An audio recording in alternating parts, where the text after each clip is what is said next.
Yes, good morning, students. I hope everyone is fine by the grace of God. So, as you all know, that we have already finished our first terminal examinations and we are about to start with the second terminal syllabus. So, today we are going to begin with the first chapter, that is from Beehive. The first lesson is the snake and the mirror. I hope all of you would enjoy the lesson. It's a very interesting one, filled with humor, fear, and a suspense, a kind of suspense. So hope all of you like the video. It is the title of the lesson is the snake and the mirror. So students, before you read, there are some questions to be asked. The question is very simple. Do you like to look at yourself in the mirror? What do you think about at such times? The question is a very common one because every one of us, every single one of us look at mirrors. Our day begins with a mirror. Sometimes it even ends with a mirror before going to bed. Also, some of you have the habit of looking at yourself in the mirror. So I think there is not a single human being who does not look at a mirror. But the same question, if I ask about animals, what do you think? Do they ever look at a mirror? Have you seen a dog, a bird look into a mirror? A cat look into a mirror? Yes, sometimes you have seen, right? Accidentally, they come across a mirror, and you can see at times a crow, especially the bird, when it looks at a mirror, it starts beating at itself, thinking that the other image is teasing it. So you have come across such kind of uh, pictures where images where you have seen animals accidentally looking into a mirror and feeling very perplexed, confused, because they are not like human being. They are not conscious about their looks, neither are they aware of the thing as mirror. They don't have the power of reasoning like the human beings have. So you see, but you will see many a times animals do have a look at themselves. It is accidentally. So now this is also a very humorous story about a doctor, a snake, and a mirror. So three main things are there in this story. They are the one protagonist, I should say the hero of the story, that is a doctor, and also a snake and a mirror. The mirror plays a very important part in this story. So that is why it is given here. Stories about a doctor, a snake, and a mirror. So, the narrator starts by asking us a question. Has a snake ever coiled itself around any part of your body? Now it is your own experience. I don't know how many have had experience with a snake. Maybe some of you had, but this close, I think nobody has had an experience, or you might have had, I don't know.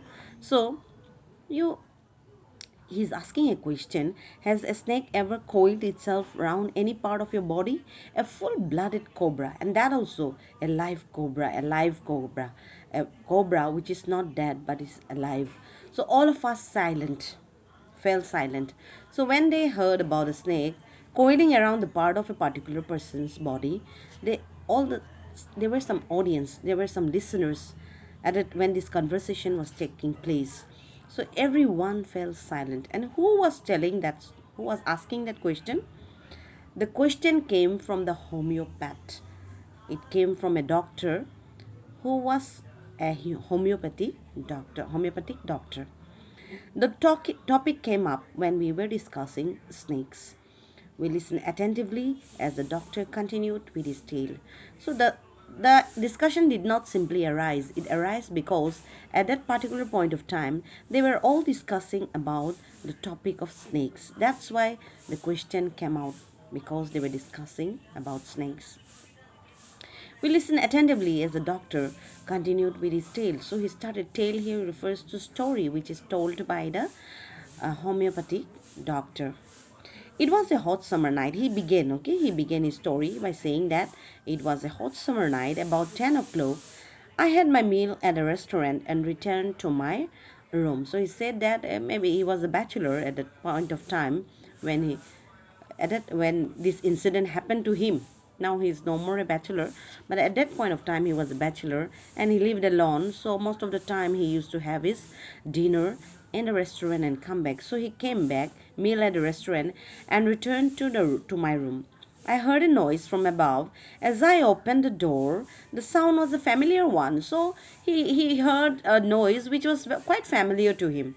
Maybe he used to often hear the sound, so he was not much bothered about it because usually he hears that sound. One could say that the rats and I shared the room, and he also he goes on to say that it would not be wrong if he says that he and the rats shared a room. Why? Because there were plenty of rats in his room. One could say that the rats and I shared a room. I took out my box of matches and lighted the kerosene lamp on the table. The house was not electrified. Why? Because he lighted the kerosene lamp because there was no electricity in the particular house where he was staying. It was a small rented room. It was not his own house also. He stayed in a rented room and it was a very small room and which had no electricity. I had just set up medical practice and my earnings were meager. So he says that he could not afford a big house. Why? Because at that point of time he was very new in his job. He had just started practicing and his income was very less at that point of time. He could not afford a luxurious house for himself. And the amount of money which he had with him at that point of time, he says that it was only 60 rupees in his suitcase. Along with it, he had some shirts and dhotis, and also he possessed one solitary black coat which I was then wearing, and one cloth was there, one lonely solitary means a very one only coat he had, blazer he had, and at that point of time he was wearing that coat. I took off. So after reaching home, what he did, he took off his black coat, white shirt, and not so white vest, and hung them. So what he did after coming back home after having the meal in the restaurant, he came and he opened his dress, that is the blazer, and the white shirt he was wearing inside the blazer, as well as the vest. So banyan he was wearing. So the shirt was white in color, but the banyan was not white. Why? Because it was very old one. Maybe because of discoloration or because it has become too old. That is why it was not so white, or maybe it was dirty also. I opened the two windows in the room. It was an outer room with one wall facing the open yard. It had a tiled roof with long supporting gables that rested on the beam over the wall. So I won't go much in detail. You can see in the picture the house has been clearly described and shown to you. So you can take the help of the picture. There was no ceiling and the house had no ceiling, and there was a regular traffic of rats to and fro from the beam. I made my own bed and pulled it close to the wall. So there was no ceiling, and from the beam, the rats used to come and go, and it was like just a traffic of rats through the beam. So he pulled his bed close to the wall and he tried to sleep because it was already night time. I lay down, but I could not sleep. He tried to sleep, but he could not sleep that particular night. Why? So I got up and went out to the veranda for a little air. Okay, so he went out. He went to the veranda thinking that he would get some little air. But the wind god seemed to have taken time off. But it was as if the wind god was also angry at that particular time and it was in no mood to blow at all. So there was no wind, no air, no electricity. It was a very hot summer night, and because of that, he was greatly disturbed in his sleep. He could not sleep at all. I went back to the room and sat down on the chair. I opened the box beneath the table and took out a book. So what he did, he just went into back into the room because now he has to pass his time somehow. He was thinking about that. So he simply went into the room. He opened the box beneath the table and took out a book, the Materia Medica. So he had some a book on medicines. So he took out one of them. It was named Materia Medica. I opened it at a table on which stood a lamp and a large mirror. A small comb lay beside the mirror. So he just opened it. There was a table in front of him. On the table he kept the lamp he had lighted. As we all know that there was no electricity. So he opened the book in front of in the table on the table, and then he sat down to read. What happened? And a mirror was nearby the table. That distracted his attention. So I opened it at the table on which stood the lamp and a large mirror. A small comb lay beside the mirror, and there was a comb as well nearby the mirror. So when a mirror is near you, how tempted you are to look at your beautiful face in the mirror. Everyone is like that. So we all want to look at ourselves when a mirror is nearby us. One feels tempted to look into a mirror when it is near one. It's very tempting. My dear students, it's very tempting when a mirror is nearby you. You will be surely tempted to look at yourself in the mirror. So he says that in those days, I was a great admirer of beauty, and I believed in making myself look handsome. So he was a young man at that time. He was a bachelor. He was unmarried at that time, and he believed in looking handsome. He believed he was very conscious of his looks. So when he saw the mirror, he could not resist, and he started looking into the mirror. And I believed in making myself look handsome. He wanted to be handsome. He was happy in being handsome. I was unmarried and I was a doctor. He says, why not? Why I should not look handsome? Because I was unmarried also. At the same time, I was important person in the society as well. I hold the post of a doctor. It was an honor for him to be a doctor at the same time, not being married, a bachelor. So he was maybe looking for a pretty girl or somewhere like that. And so he always wanted to keep himself handsome. I felt I had to make my presence felt. I picked up the comb and ran it through my hair and adjusted the party so that it looked straight and neat. Even in this night time, he could not resist the mirror which was in front of him. What he did, he took the comb and he parted his hair neatly, and then he wanted to show that he was indeed handsome. So he adjusted his hair and in a neat and clean manner so that he looks very handsome. Again, I heard that sound from above, but the sound was persisting. It was consistent. He had heard the sound before also, and now also the sound had come. So, what was the sound? He was a little bit confused, though he shared the room with the rats. But this time around, he was thinking, why was the sound coming from above? So I took a close look at my face in the mirror. I made an important decision. Meanwhile, the sound was there. Again, when he looked into the mirror, so many thoughts came to his mind. Okay, I made an important decision. That day, he made an important decision. What important decision? The decision was he would shave daily and grow a thin mustache to look more handsome. After all, he was a bachelor and a doctor. Why? Because he was a bachelor and a doctor. So he wanted that he would look handsome, and he wanted that he should be handsome because he was a doctor. And not only that, he was a bachelor. I looked into the mirror and smiled. It was an attractive smile. He was so much fond of his own looks that he looked into the mirror and he gave a smile to himself. I made another earth-shaking decision. I will always keep that attractive smile on my face. Okay, so what decisions did he make? One decision was he would shave daily. Okay, and he would also grow a thin mustache to look more handsome. He will grow a thin mustache. He will shave daily, and he will not leave the smile which he was giving right now in front of the mirror. That smile also he always wanted to carry along with him. I would always keep that attractive smile on my face to look more handsome. I was, after all, a bachelor and a doctor too on top of it. So, what I say is that, yes, a bachelor. That is another tag. On top of it, I am a doctor. So, I should be proud of my profession as well. I looked into the mirror and smiled. It was an attractive smile. I made another earth shaking decision. I would always keep that attractive smile in my face to look more handsome. I was, after all, a bachelor and a doctor too, on top of it. Again came that noise from above. Now, this is the third time he is hearing the noise from above. I got up, paced up and down the room. Then another lovely thought struck me. I would get married to a woman doctor. Okay, another thought came into his mind.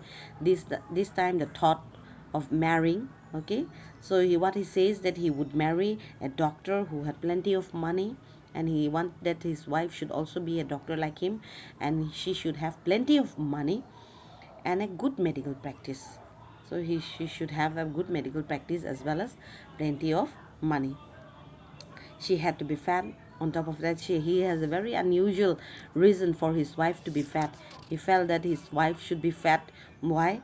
He says that if I made some silly mistakes and needed to run away, she should not be able to run after me and catch me. And he says that she should be fat. Why? Because if I marry a thin, she would be able to catch me. But a fat lady cannot run fast. So whenever there are some arguments and I make some mistakes, this lady cannot run after me. So for a valid reason, he wanted that his wife should be fat. With such thoughts in my mind, I resumed my seat in the chair in front of the table and was very happy in his own thoughts. Though it was very hot and he could not sleep, that those irritation and those hotness and those kind of madness inside his mind went away when he looked into the mirror and very beautiful thoughts came into his mind. There were no more sounds from above. Suddenly there came a dull thud as if a rubber tube has fallen to the ground. Surely nothing to worry about. Even I thought I would turn around and take a look. No sooner had I turned than a fat snake wriggled around the back of the chair and landed on my shoulder.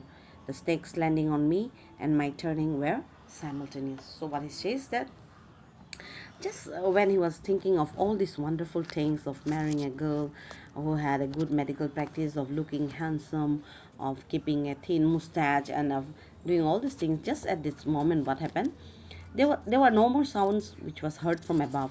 So suddenly he thought that everything was all right, but suddenly he heard such a sound, a thud, a sound from above, and within no moments everything has situation has completely changed. Okay, even so, I thought I would turn around and take a look. No sooner had I turned than a fat snake wriggled over the back of my chair and landed on my shoulder. When he was just about to turn back, at that moment, a fat snake had wriggled over the back of the chair. It's already there in the chair, and it had landed on his shoulder. So the snake landing on me and my turning were similar. Equally, at the same time, he turned around. At the same time, the snake landed on his shoulder. It would not be correct to say that merely that I sat there holding my breath. It would not be correct to say saying that only he was taking breath. Not only he was taking breath, but he was turned to stone. But my mind was very active, but his mind was active at that point of time. Even in that fearful times, his mind was very active. What to do, what not to do, he was active. The door opened into darkness. The room was surrounded by darkness. In the light of the lamp, I sat there like a stone image in the flesh. I felt then the great presence of the creator of the world and this universe. Now he forgot about everything, marrying a fat wife, having a thin mustache, everything he forgot. Now at this point of time, he is remembering only one person, and that is God, the creator of the universe. Suppose I say something and he did not like it, and he was speaking to God in his mind, and he says that suppose I say something to God and God will get angry, then the snake will come and bite me and I will die. These things were going on in his mind. So what he did, I tried in my imagination to write in bright letters outside my little heart's over. So he was writing a letter inside his heart. Oh God. Okay, so he started, oh God. There was some pain in my left arm, so the left arm was paining as if it was a thick leaden rod. No, a rod made of molten fire. Okay, it was paining too hard. Was slowly but powerfully crushing my arm. It was crushing his arms also. The snake has wriggled itself in the arm and it was crushing him like anything that he felt the pain. The arm was beginning to be drained of all the strength. What could I do? Now at this point of time, the energy was becoming very less. At my slightest movement, the snake would strike me. That lurked 4 inches away. That was just 4 inches away from him. Suppose it struck, what was the medicine? Okay, he thought that, okay, if the snake bite, what medicine would I take? But there were no medicines in the room. But unluckily, there was no medicine for snake bite with him. I was but a poor, foolish, and stupid. At that time only he thought that why he did not keep medicines for snake bite also. He should have kept, because you never know what kind of situation will come your way. So at that time he thought that he was indeed a very poor, foolish, and stupid doctor. I forgot my danger and smiled feebly at myself. And thinking of that, he smiled at himself. It seemed as if God appreciated that. The snake turned its head, it looked into the mirror and saw its reflection. Just at the time when he smiled at itself, he says that maybe God was pleased, because even in these difficult times he was smiling. That is the reason why maybe God was pleased. And just at that moment, the snake looked into the mirror and he saw its own image. Okay, I do not claim that it was the first snake that had ever looked into a mirror. No, he says that I don't know. Before this, any other snake had looked at his or her image into a mirror. I don't know, but I'm seeing it for the first time. For me, this is the first experience for any snakes looking at itself in the mirror. Maybe some other snakes have looked at itself in the mirror also. I don't know about that. But it was certain that the snake was looking into the mirror. Was it admiring its own beauty? But he was surprised that the snake was seriously looking at a mirror. Maybe, well, was it happy with its appearance? Oh, what was going on in the mind of the snake? The, the doctor was thinking about that. Was it trying to make an important decision about growing a mustache or using eyeshadow and mascara or wearing a vermilion spot on its forehead? Okay, what the snake is thinking right now about? Is it thinking of growing a mustache like me, or is it thinking of using a eyeshadow or a mascara or wearing a sindoor on its head, on its forehead? What is going on in this mind? He doesn't know right now. He's just thinking of it and so confused at this point of time. One is the fear of the snake, and the other is his thoughts, which is disturbing him like anything. I did not know anything for certain. What sex was this snake? Okay, whether it was male or female, that also he didn't know. Was it male or female? I will never know, for the snake unwound itself from my arm and slowly slithered into my lap. Okay, so the snake slowly unrolled itself from the arm. It was there wriggled in the arm, so it unrolled itself and it came down the lap of the homeopathic doctor. From there it crept to the mid table and moved towards the mirror. Perhaps it wanted to enjoy its reflection at close quarters. So much it was fascinated by looking at the mirror that it decided to get away from the lap of the doctor, and it landed straight onto the table looking at its own image in the mirror. Uh, I was no mere image cut in granite. I was suddenly a man of flesh and blood, still holding my breath. I got up from the chair. I quietly went out through the door into the veranda. From there, I leapt into the yard and ran for all I was worth. Now, this is the moment he took to escape from the snake. He just left that situation and he went out and he ran like anything. He ran and ran until he reached a friend's place. So you'll see, this is a story being narrated to some of the people who were there discussing about snakes. Okay, so everyone, when the narrator and his friends, when they were listening to the story, they all were relaxed, because at least the snake did not bite the doctor. He was saved. He was saved. Each one of us heaved a sigh of relief. Somebody asked, Doctor, is your wife very fat? Now, this incident happened many years back. So one of the listeners got up and asked, oh, Doctor, is your wife very fat? What he says, the reply is very funny. He says, no, God will otherwise. I will something and God gave me something. My wife is a very thin lady and she is a great runner. Someone else asks, Doctor, when you ran, did the snake follow you? Okay, so another fellow asks, what happened when you ran out of the room? Did the snake follow you? They wanted to know. That the doctor replied, I ran and ran till I reached a friend's house. Immediately, I smeared oil all over myself and took a bath. I changed into fresh clothes. The next morning at about 8:30, I took my friend and one or two others to my room to move my things from there. But we found we had little to carry. Some thief had removed most of my things. The room had been cleaned out, but not really. The thief had left behind one thing as a final insult. Okay, so he says that this, the next morning, I don't know whether the snake followed me or not, but next I reached my friend's house. After that, I oiled myself, my whole body with oil, and then I took a bath. And next morning, what I did along with my friend and one or two person, I went back to my room to collect my things. But a final insult on him. When he reached the room, he found that nothing was there in the room. Everything was gone except a vest, the banyan, which was little dirty, which was discolored.